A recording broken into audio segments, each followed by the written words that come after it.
Good evening and salam Malaysia Madani. You're watching Malaysia Tonight with me, Brendan Lepore. With our top stories tonight. Best solutions constantly devised to address national security issues. And 8 states identified to be more vulnerable to El Niño.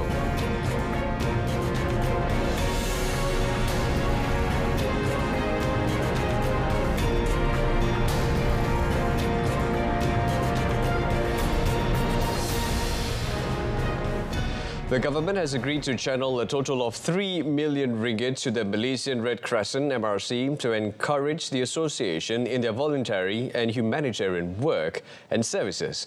Prime Minister Datuk Seri Anwar Ibrahim said a total of 1 million ringgit will be channeled through the Ministry of Women, Family and Community Development, 1 million ringgit through the National Disaster Management Agency (NADMA), specifically for humanitarian acts locally and abroad. Tambah 1 juta ringgit dan untuk memperkukuh memastikan penyelenggaraan pengurusan di ibu pejabat dan negeri-negeri itu lebih mantap, saya setuju menambah untuk ibu pejabat dan negeri-negeri 1 juta ringgit lagi. The Premier noted that the government always appreciates the role of volunteers in this country who are willing to risk themselves in an effort to deliver aid and welfare both at home and abroad. He said the spirit of volunteerism is also in line with one of the core values in the concept of Madani, which is courtesy, which values universal humanity regardless of narrowed racial disparities. Meanwhile, the Malaysian Red Crescent should continue to promote a fair and respectful society that is confident and benevolent. Datuk Seri Anwar said this is in line with PBSM being acknowledged and recognised as a humanitarian association. Sebab itu kita harus lihat konteks ini supaya kita lebih prihatin dan tunjuk bukan saja sikap kasih sayang, tetapi ada orang yang agak di barisan kehadapan, barisan depan yang berusaha membantu dengan sesungguh kerana dilatih demikian rupa. Jangan kita remehkan kerana anak-anak muda dan golongan professionals yang menjadi sukarelawan dan sukarelawati yang masuk ke barisan depan itu kerana kekuatan nilai mereka. Mengapa harus mereka bersabung nyawa? Mereka mengambil risiko kalau tidak ditanam, dipahat dalam hati sanubari mereka nilai kemanusiaan, nilai ihsan, kasih sayang dan compassion yang harus sebati dengan nilai manusiawi. And on a related matter, Prime Minister Datuk Seri Anwar Ibrahim is leaving it to his lawyers to handle the 150 million ringgit defamation suits filed against him by former Prime Minister Tun Dr. Mahathir Mohamad. Tak apa, itu biar peguam jalan lah. Peguam saya ada. Gobin ada, Naya ada, okey. He said this after having lunch with the locals at a food court in Banting, Selangor before going for Friday prayer. Also present was Selangor Rural Development, Traditional Village, Malay Customs, Arts and Culture Committee Chairman Borhan Aman Shah. Previously, it was reported that Tun Dr. Mahathir had filed a defamation suit against Anwar over the speech the latter made at an event dubbed, quote, Kongres Nasional Khas Malaysia Madani, Pelaksanaan Sebuah Idealisme in Shah Alam in March.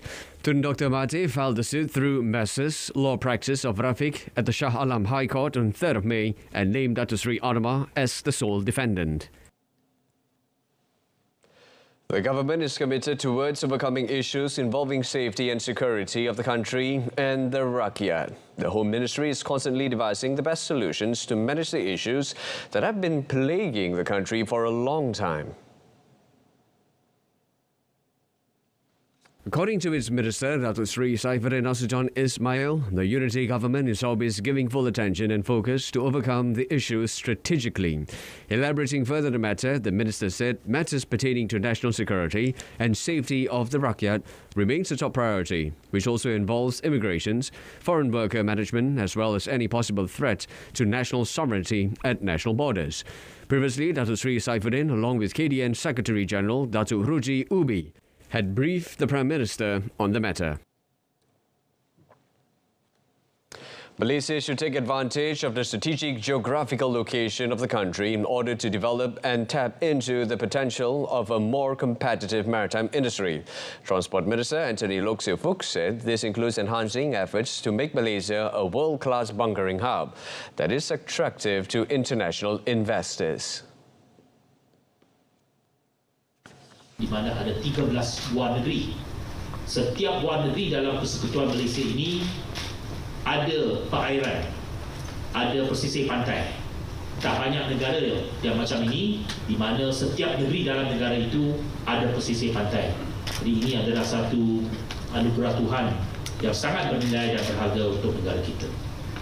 Justru adalah menjadi tanggungjawab bersama antara kerajaan dan pemain industri untuk memastikan pembangunan keseluruhan sektor maritim di Malaysia terus mara ke hadapan seiring dengan perubahan zaman. He said this at the signing of a memorandum of understanding between the Malaysian Bunkering Association and the Malaysian Ship Owners Association. And in other news, the number of new COVID-19 cases in the country has increased by 3% last week. A total of 4,963 cases were reported compared to 4,817 cases from the previous week. According to Health Director General Dr. Muhammad Razi Abu Hassan, the number of COVID-19 related hospitalizations into public hospitals also increased by 5.8 for every 100,000 cases for last week, which ended on 29th April. Meanwhile, overall bed occupancy for non-critical and intensive care unit ICU beds also rose by 3%. As of 4th of May, Dr. Muhammad Razi said the usage of beds ICUs are at 15% capacity, while usage of non-critical beds is at 23%. Dr. Muhammad Razi took the opportunity to remind the rakyat to take precautionary measures in order to curb the spread in COVID-19 infection cases. The Health DG further encouraged members of the public to get their vaccine and booster doses to reduce the risks of infections, morbidity and death, especially those in the high-risk categories.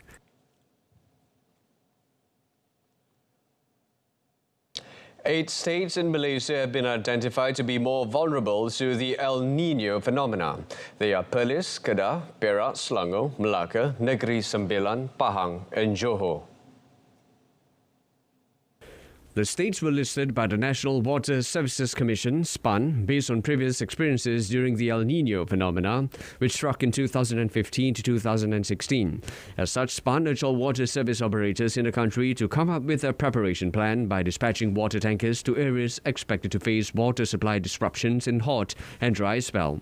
In addition, static water tanks in critical areas are also important in facing water shortage issues. Water service operators are also advised to work with federal and state agencies to ensure uninterrupted water supply. Currently, SPAN stated that the water levels at main reservoirs in Perak, Selangor, Melaka, Negeri Sembilan and Johor are still at maximum capacity.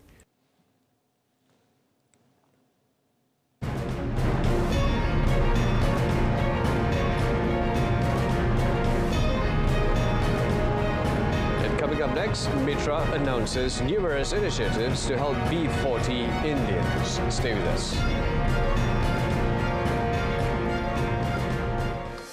But first, the Communications and Digital Ministry is committed towards ensuring that the Kuala Lumpur hospital is fully equipped with 5G coverage.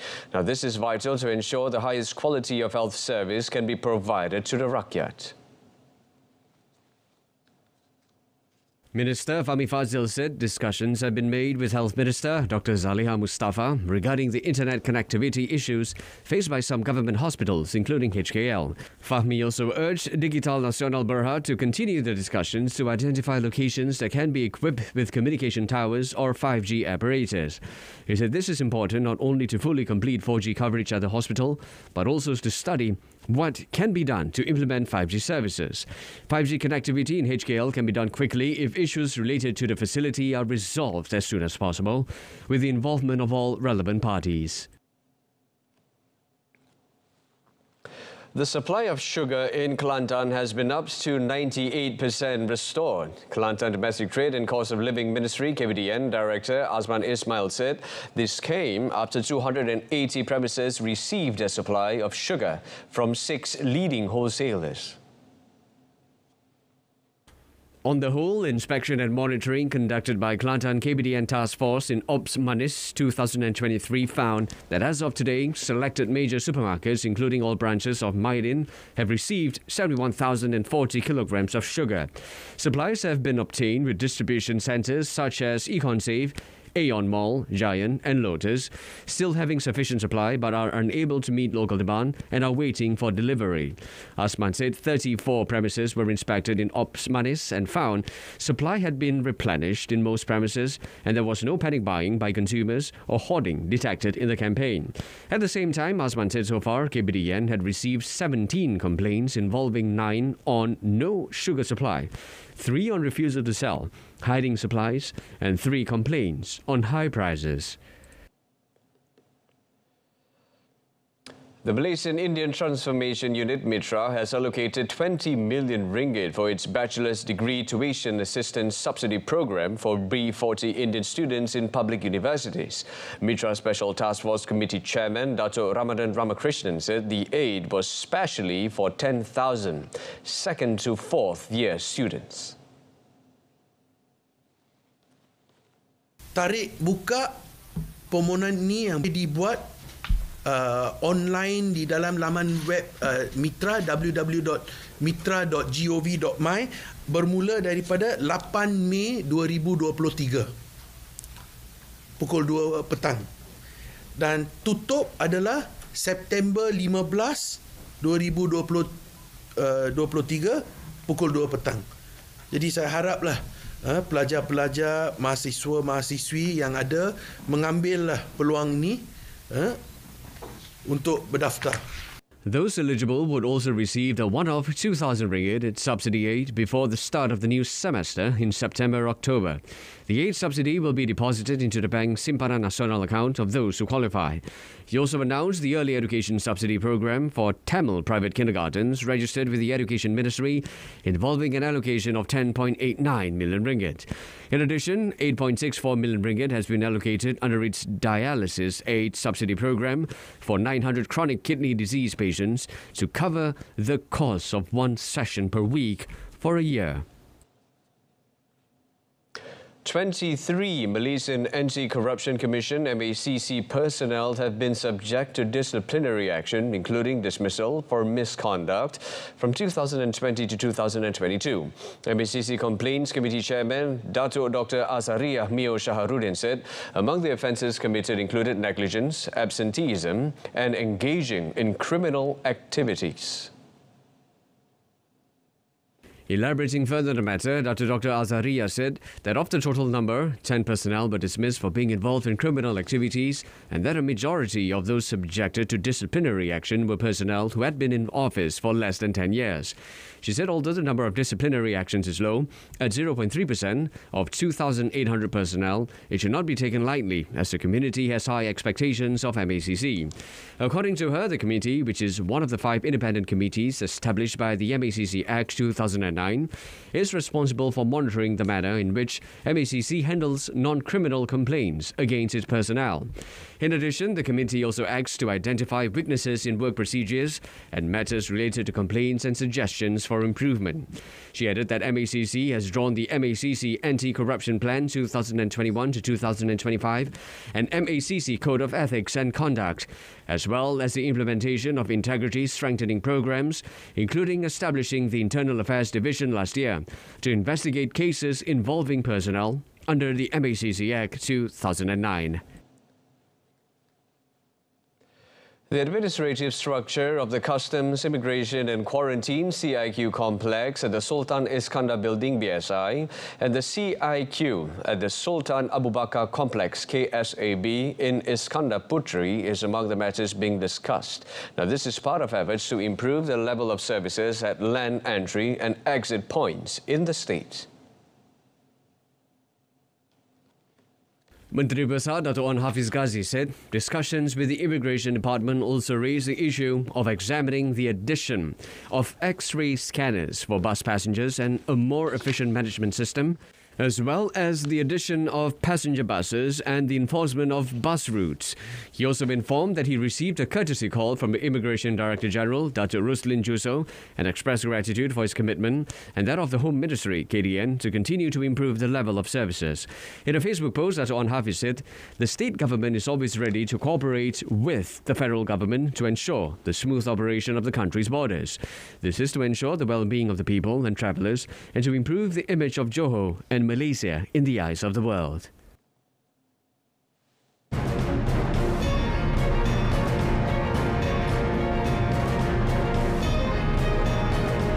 Serbian police arrest suspect in second mass shooting.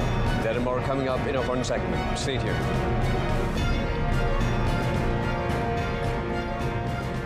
But first, Indonesia's Foreign Minister Retno Marsudi today confirmed her country had engaged with key stakeholders in Myanmar's conflict, as well as neighbours India, Thailand and China, in an effort to kickstart a peace process as violence intensifies. Fokus kita saat ini adalah, pertama, melakukan engagement dengan sebanyak mungkin stakeholders. Engagement dengan semua pihak, teman-teman ingat, ini merupakan mandat dari 5PC. Dan selama 4 bulan ini, kita telah melakukan lebih dari 60 kali engagement. The Indonesian move is the first major effort to bring to the table all the key players in Myanmar's conflict and push for the implementation of a peace consensus that its top general agreed with the Southeast Asian bloc 2 years ago. Myanmar has been racked by violence and economic turmoil since the military seized power in a coup in 2021 and launched a violent crackdown on opponents, some of whom fled overseas to form a government in exile, the National Unity Government and NUG. Foreign ministers of the Shanghai Cooperation Organization, or SCO, gathered in India's Goa state today to discuss regional security matters. Now, the SCO, a political and security union of countries spanning much of Eurasia, was formed in 2001 by Russia, China and ex-Soviet states in Central Asia, and the body has been expanded to include India and Pakistan. Indian Foreign Minister Subramaniam Jaishankar welcomed, among others, his Pakistani counterpart Bilawal Bhutto Zardari, who is the first senior Pakistani leader to visit India in 9 years, amid long-standing tensions between the large nuclear-armed South Asian rivals. The world is today facing a multitude of challenges. These events have disrupted global supply chains, leading to serious impact on the supply of energy, food and fertilizers, and cascading effects on developing nations. The foreign ministers, including Russia's Sergei Lavrov and China's Qin Gang, will prepare the ground for an SCO summit in India in July. The Russian President Vladimir Putin and Chinese counterpart Xi Jinping are expected to attend in person.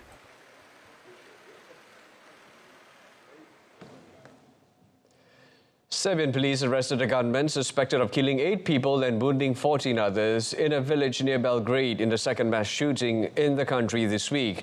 The Serbian Interior Ministry said in a statement that the suspect, UB, born in 2002, has been apprehended in the vicinity of the city of Kragujevac, and he is suspected of killing 8 people and wounding 14 overnight. The shooting in the village of Dubona, near the town of Mladenovac, 42 kilometers south of Belgrade, was the second in the Balkan country in just 2 days. On Wednesday, a 13-year-old boy shot dead 9 and injured 7 at a school in Belgrade before turning himself in. Around 600 Serbian police, including Elite Special Anti-Terrorist Unit, SAHIH, and gendarmerie were involved in a manhunt dubbed Operation Whirlwind. Serbia has an entrenched gun culture, especially in rural areas, but also strict gun control laws. Automatic weapons are illegal, and over the years, authorities have offered several amnesties to those who surrender them.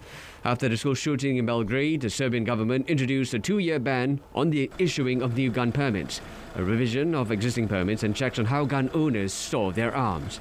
Still, the country and the rest of Western Balkans are awash with military-grade weapons and ordnance that remain in private hands after the wars of the 1990s. Roads were cordoned off and police conducted security checks on London streets today in preparation for King Charles's coronation on Saturday. Now, the event is expected to see large crowds line the streets of the city, and heads of states from around the world attend the formal ceremony. The coronation ceremony will be the most glorious display of pageantry seen in Britain for a generation and will provide an economic boost to the nation, according to organisers and Buckingham Palace. Charles will be crowned at London's Westminster Abbey in a historic event whose origins date back some 1,000 years and involving thousands of military personnel in a mile-long procession through central London. It will be the biggest ceremonial event since that stage of Charles's mother, Queen Elizabeth, in 1953, with a display of pageantry and a huge military procession. Across the capital and many parts of Britain, shops and public areas are bedecked with Union flag, bunting and street parties are planned. Giant screens will show the ceremony at 30 sites around the nation. For some Britons, it is a once-in-a-lifetime event, while for others it is a welcome occasion, only because it provides a day off for work with an extra holiday on Monday.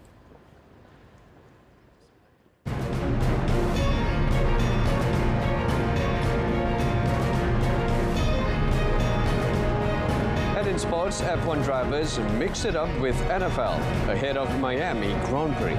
Stay with us.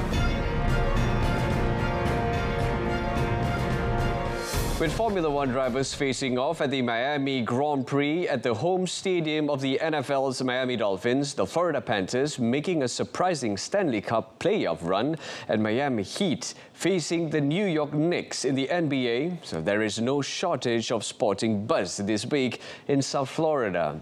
But Aston Martin's double world champion Fernando Alonso warned that sports fans may have to look to the Panthers and Heat for some genuine excitement, with the Miami Grand Prix shaping up as another Red Bull victory parade. Once again, in a league of their own, Red Bull have won every Grand Prix this season with 3 of the 4 races, 1-2 finishes. While Miami can deliver plenty of Monaco-like pizzazz, the action on the track could also be similar to Monte Carlo with precious little overtaking. Double world champion Max Verstappen, 93, leads Red Bull teammate Sergio Perez, 87, in the driver's standings, and a resurgent Alonso, a distant third on 60 points.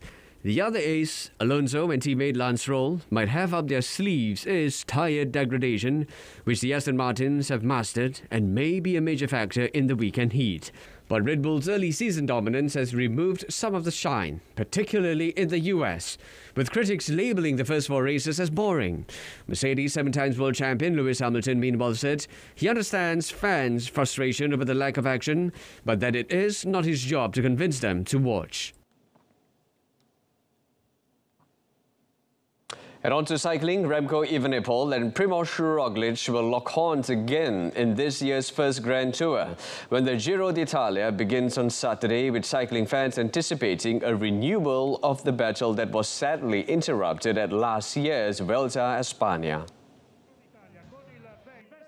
Belgian tyro Evenepoel won his first Grand Tour race after Slovenian Roglič crashed on stage 16, ending what had been a stunning fight back by the Olympic road TT champion.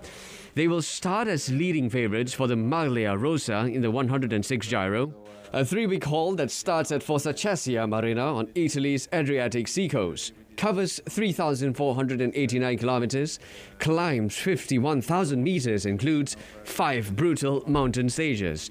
The 23-year-old Evenepoel, Soudal Quickstep, who made his Grand Tour debut at the 2021 Giro, has already shown great form this season and arrived in Italy on the back of winning the final Spring Classic, Liège-Bastogne-Liège. With 2 flat time trials in the first 9 stages, Evenepoel will be looking to gain time on Jumbo-Visma rider Roglič, but some doubts remain about his durability when the steep mountain stages come thick and fast later in the race. But there are many obstacles to overcome before then over a course that will expose any chinks in the armour.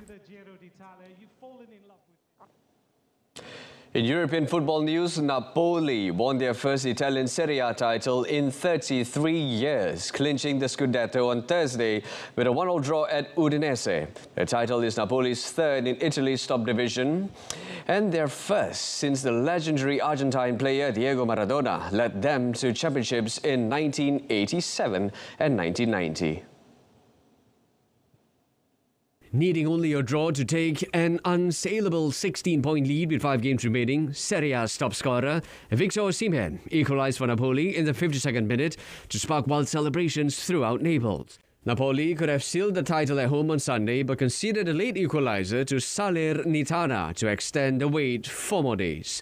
They went into Thursday's game knowing a point would be enough even after nearest challengers Lazio beat Sassuolo a day earlier. For weeks, Napoli march to the title had seemed inevitable as they built a massive lead over their rivals. Spalletti's side went unbeaten through the first 15 games of the campaign, including an 11-match winning streak. After their first loss away at Inter, Napoli immediately went on an 8-game winning run to go 18 points clear at the top and put a stranglehold on the Scudetto. It's the first time a club south of Italy's traditional football capitals of Milan and Turin has won the league since Roma claimed the title in 2001. Napoli matched the record of clinching with 5 rounds to spare, shared with Torino, Fiorentina, Inter Milan and Juventus. The southern Italian city of Naples exploded into what was shaping up to be a long night of celebrations as Napoli swept away years of disappointment. Argentine hero Diego Maradona inspired Napoli to its second and last triumph in 1990, but since then, the coveted Scudetto has been won almost exclusively by teams from wealthy northern Italy such as Juventus, Inter and AC Milan. Many Napoli fans stayed home and watched the game at their local Maradona Stadium, which was specially equipped with 8 giant screens. The US consulate issued a security alert last week saying spontaneous celebrations could last multiple days and warned of heavy traffic or road closures, significant use fireworks and alcohol consumption throughout the city. Police had banned fireworks, but that did not stop the sky being lit up as soon as the Udinese game was over. Authorities also banned car and scooter traffic from the city centre in the hope of minimizing risks to public order. Having enjoyed a stellar season, Neapolitans have been gearing up for weeks for the title celebration, casting aside their usual superstition about claiming victory before it happens.